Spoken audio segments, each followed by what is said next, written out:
pessoal, estamos iniciando a nossa 12ª aula de comércio internacional, ok? Então tratamos aí na nossa última aula tudo sobre dumping. Vamos falar agora sobre subsídios e tentar encerrar salvaguardas também, encerrando todos esses assuntos de práticas desleais, ok?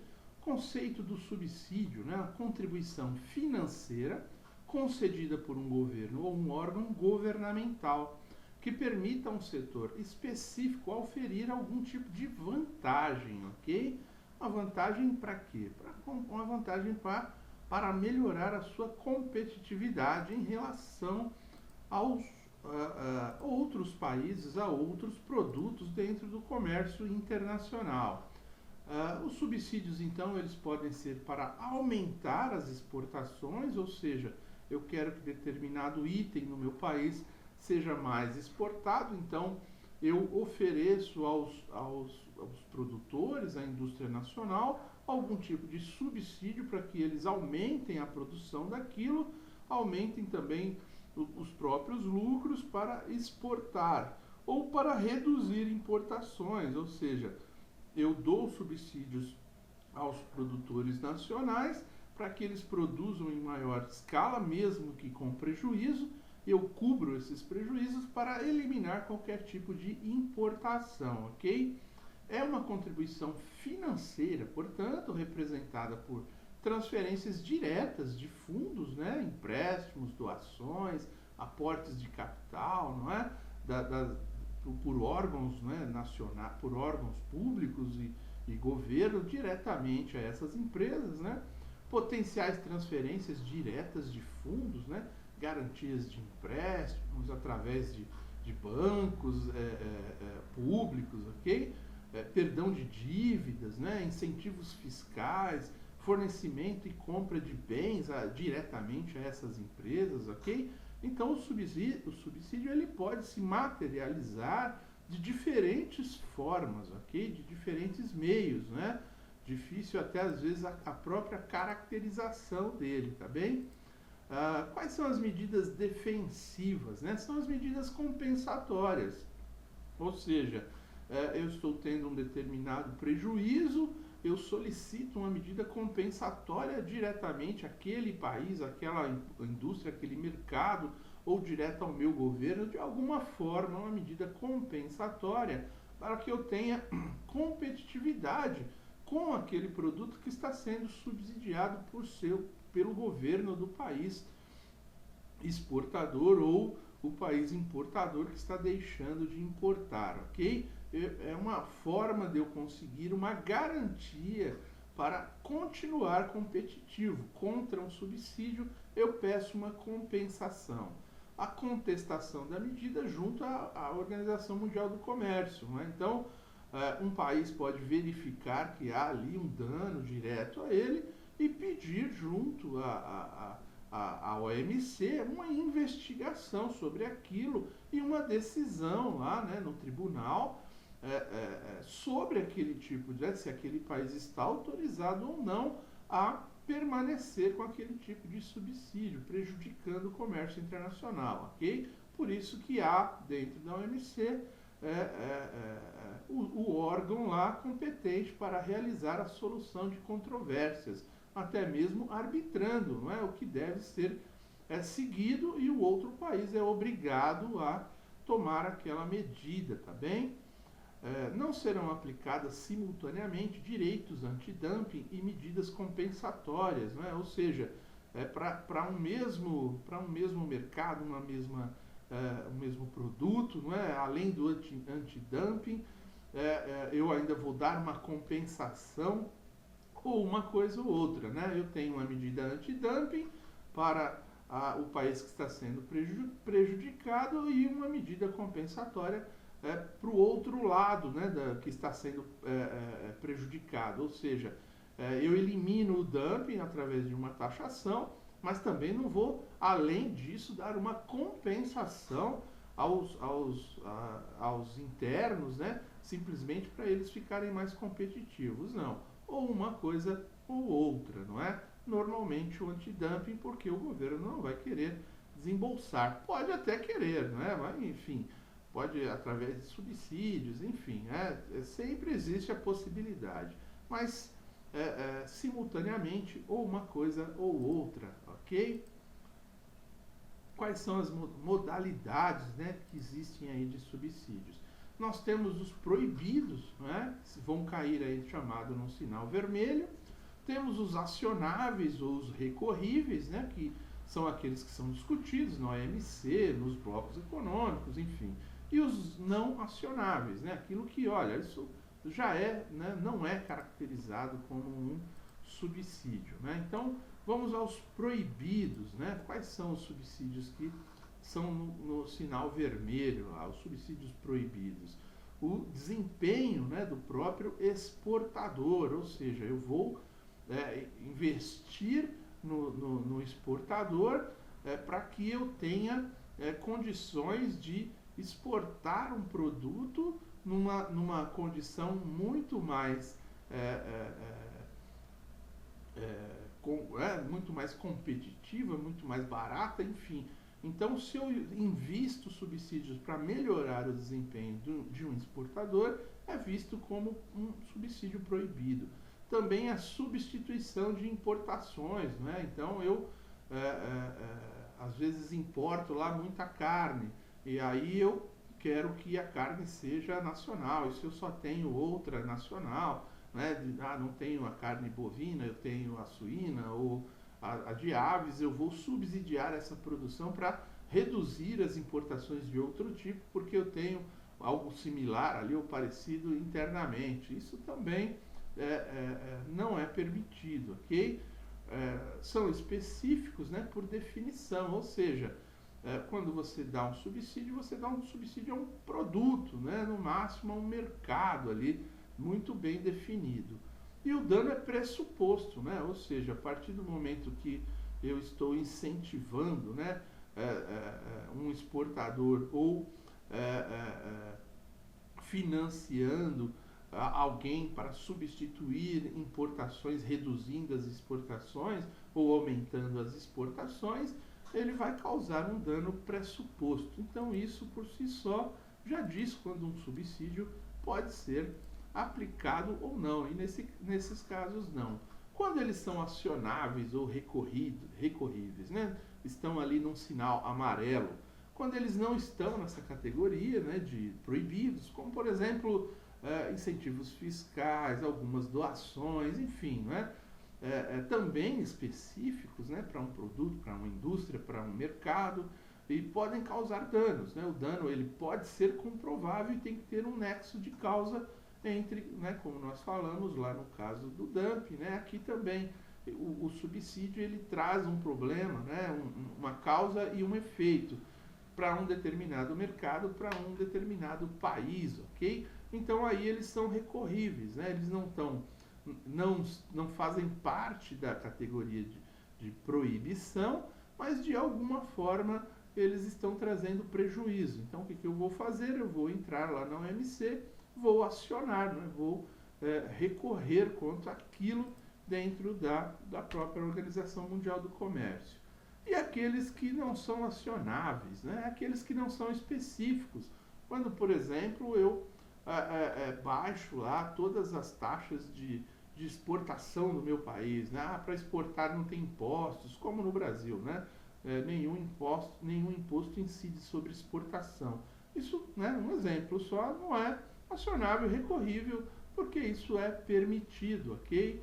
A questão, né, dos casos especiais, aí, casos considerados irrecorríveis, normas aí que foram expiradas, né, desde 2000, ou seja, dentro da própria OMC, ela diz lá, né, olha, alguns processos já foram, o que é recorrível, o que não é, aquilo que são subsídios não acionáveis, aquilo que é permitido, né, dentro de um país realizar, né? E eu dei como exemplo aí os impostos de exportação. Ele também, né, a questão dos subsídios, o próprio governo, os próprios órgãos, né, governamentais podem abrir de ofício uma investigação, um processo administrativo e posteriormente recorrer ao OMC, não é? Ou também pode ser uma petição da indústria nacional, verificando que um determinado país está subsidiando lá um processo, um mercado, um produto e pedir, né, para que uma medida compensatória, ok? Ou pedir, né, para o governo entrar com uma ação na OMC, né? Isso também terá lá, assim como no caso do dumping, né, do processo do dumping, o processo de subsídio também, análise de admissibilidade dentro do próprio órgão, né, e análise técnica sobre o fato, né, sobre os danos, as causas, se aquilo é recorrível ou não, se dentro da OMC já existem decisões, não é, ali, o que é recorrível, o que não é, se é proibitivo ou não, enfim, tudo isso tem que ser investigado e dentro dos órgãos lá do DECOM, da SESEX, né, da CAMEX, isso será conduzido, ok?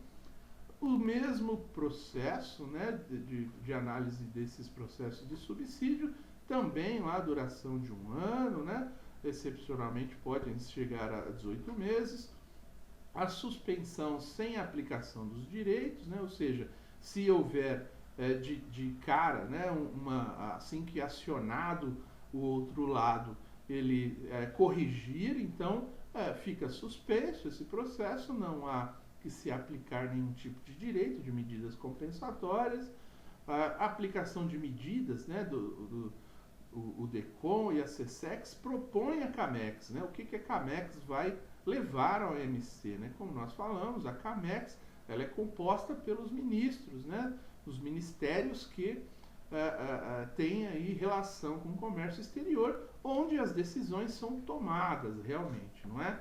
Onde são definidas as diretrizes e isso aí é levado, né, à discussão para dentro dos blocos econômicos, dentro da OMC, dentro dos acordos, né, que são firmados entre países aí, enfim, ok? É a CAMEX que tomará essa decisão. Então, o mesmo prazo que valeu lá para os subsídios, né, a vigência dessa medida, da medida compensatória que for tomada ali em função dos subsídios fornecidos por outros países, não é? Também terá ali um limite máximo de 5 anos para aplicação e também para revisão, ok? Podendo ser estendida se ela for revista ou criado novas leis, criado novas condições dentro do mercado interno que elimine de alguma forma aquela medida desleal de um outro país em relação ao país em questão, ao país que está ali discutindo aquele assunto, tá bem? Muito bom, com isso finalizamos aí assuntos sobre dumping e sobre subsídios. E as salvaguardas, né? Elas não são consideradas desleais. Por que não? Porque elas são solicitadas, não é? Então, a salvaguarda ela é uma suspensão no todo ou em parte do compromisso assumido em relação a um produto, retirada ou modificação de concessão.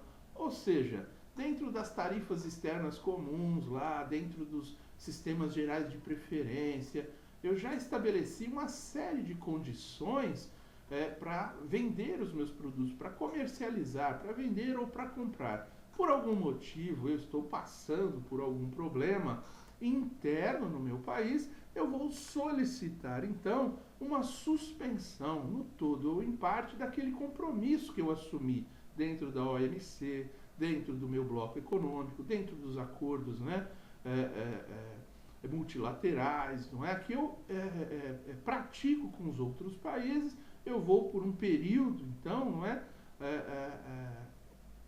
Colocar ali uma tarifa a mais para que eu resolva o meu problema interno, não cause mais problemas para a minha balança comercial, ou para as indústrias nascentes, ou para as pessoas, né? O bem-estar econômico, social, ambiental, fiscal, enfim, ok? A aplicação, então, das salvaguardas, as consequências, né, podem ser imprevistas, decorrentes de compromissos, né, que eu já tenha contraído ali, compreendidas as concessões tarifárias. Então, pode ser que algum país se ache prejudicado. Olha, nós já temos aqui um compromisso, então haveria uma condição ou não de ter concessões tarifárias, enfim, com algum determinado país que seja muito prejudicado também. Tudo isso será discutido, ok? A salvaguarda ela será solicitada. Os outros participantes, os outros integrantes da OMC vão discutir com aquele país se aquilo vai trazer prejuízos ou não. Se causarem maiores importação do que ameaça ou cause prejuízo grave aos produtos nacionais, conforme nós falamos. Ela só é aplicada no caso de se eu continuar com aquela política que eu assumi, com aqueles compromissos, eu causar grandes importações para o meu país ali, porque uma indústria parou de fornecer aquilo, mas só que aqui aquelas grandes importações vão trazer um grande prejuízo para a minha balança comercial, para outros concorrentes nacionais, enfim. Então a salvaguarda ela tem que ser solicitada, ela tem que ser negociada, ok? Com os países onde eu tenho acordos comerciais, acordos multilaterais, acordos dentro dos sistemas gerais de preferência, ou sistemas globais de preferências, com os países em desenvolvimento, tá bem? Os elementos essenciais para eu pedir uma salvaguarda era um surto de importações, em termos absolutos, o volume das exportações, das importações, por algum motivo aquilo aumentar em demasia de uma hora para outra por algum problema interno no meu país, enfim, que pode ocorrer. Em termos relativos também, lembra lá, além dos termos absolutos, quando a gente fala do volume, a gente tem que levar em consideração aqueles termos relativos, seria o qualitativo daquilo, uma menor produção nacional, ao contrário do aumento de volume de exportações, se eu tenho uma menor produção nacional, acaba ocorrendo um volume de importação de outros produtos com características similares, mas não exatamente iguais, o que pode causar aí também todo aquele problema com balança comercial, problema com entrave ao crescimento das indústrias locais, ok? Mas tudo isso eu vou solicitar porque, como já dissemos, já havia um compromisso assumido. Então, esse compromisso será discutido, pedido, como se eu pedisse uma licença, um tempo, para que eu pudesse me reorganizar e aí voltar a valer os acordos que foram fixados lá na OMC, ok? Também tem que trazer um dano grave, ou uma ameaça de um dano grave, para que eu possa solicitar e seja aceita essa salvaguarda, ok? A deteriorização geral e significativa de uma indústria nacional, por exemplo, com aquele nexo causal, que nós já discutimos aqui nos outros itens sobre causa e efeito, ok? Eu vou fazer então uma notificação ao Comitê de Medidas de Salvaguarda dentro da OMC, um comitê lá existente, fazer as consultas, ok? Se eu posso adotar aquilo, se será permitido, quais são os impactos dos outros países, quais são os compromissos que eu não poderei, por um período, continuar mantendo, ok? E oferta de compensação comercial também, Então eu posso fazer ali uma salvaguarda em alguma coisa e abrir mão em outras coisas, fazendo uma compensação comercial com aqueles países que eu tinha assumido um compromisso em determinado produto e não posso cumprir, Por exemplo, eu tenho lá, eu tenho que segurar as exportações de carne bovina e com isso eu reduzo as taxas de exportação de carne suína, por exemplo, só para fazer uma compensação. Isso ajuda naquele processo de salvaguarda em algum item e aceitação dos demais países ali que precisam entender os motivos do meu pedido de salvaguarda, ok?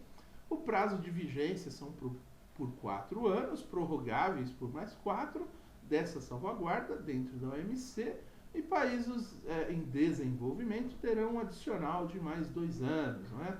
Então, os países que têm mais dificuldade para se pode chegar a 10 anos, então, uma salvaguarda nos desenvolvidos até 8. As salvaguardas provisórias, não é? Apenas de forma de aumento de tarifas, né? Uma vigência de até 200 dias, ou seja, se eu vou só dar uma corrigida ali por um pequeno período, né? 200 dias aí, não estamos falando nem de um ano, né? Um pouco mais de 6 meses, é só corrigir um pouco a tarifa para, num período curto, ali, resolver um problema e depois voltar. No caso da China, como nós já falamos, é uma coisa totalmente diferenciada, né, em relação ao comércio exterior, comércio internacional. A desorganização não trouxer nenhum tipo de dano, né? Então serão seletivas em razão da origem, né? Toda e qualquer medida de salvaguarda que eu peço em relação à China, por algum motivo específico, tudo isso tem que ser analisado, se há dano ou se não há dano, não é?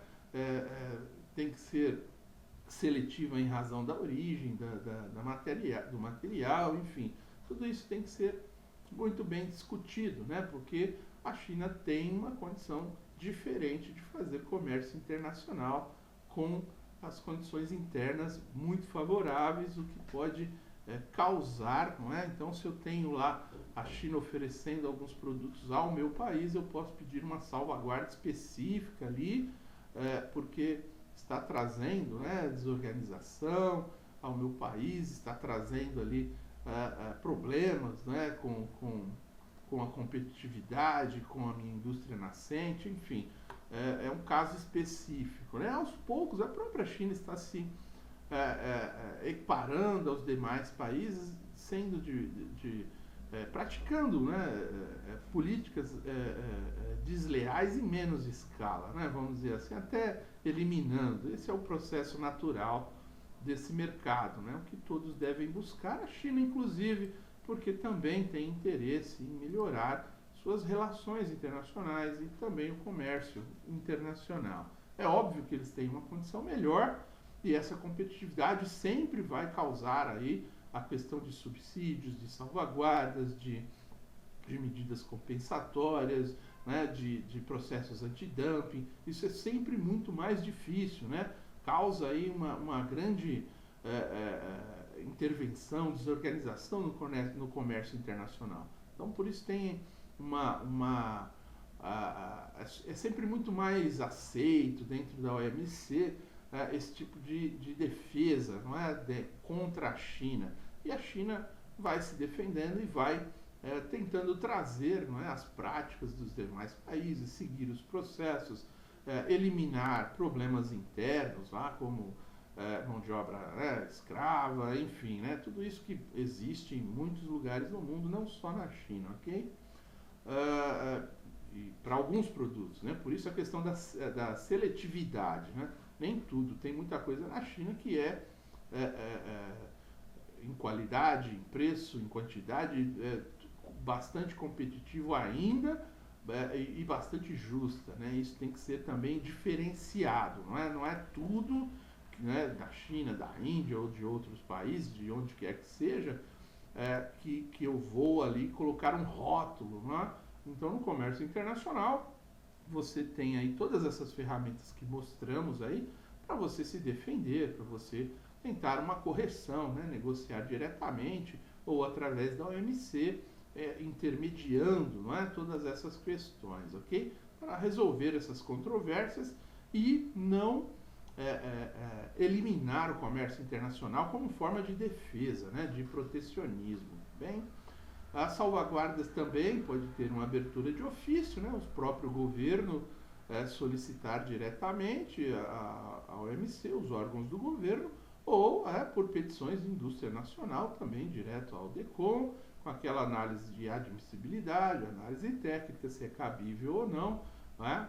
A investigação é realizada também pelo DECOM e a aplicação de medidas, né?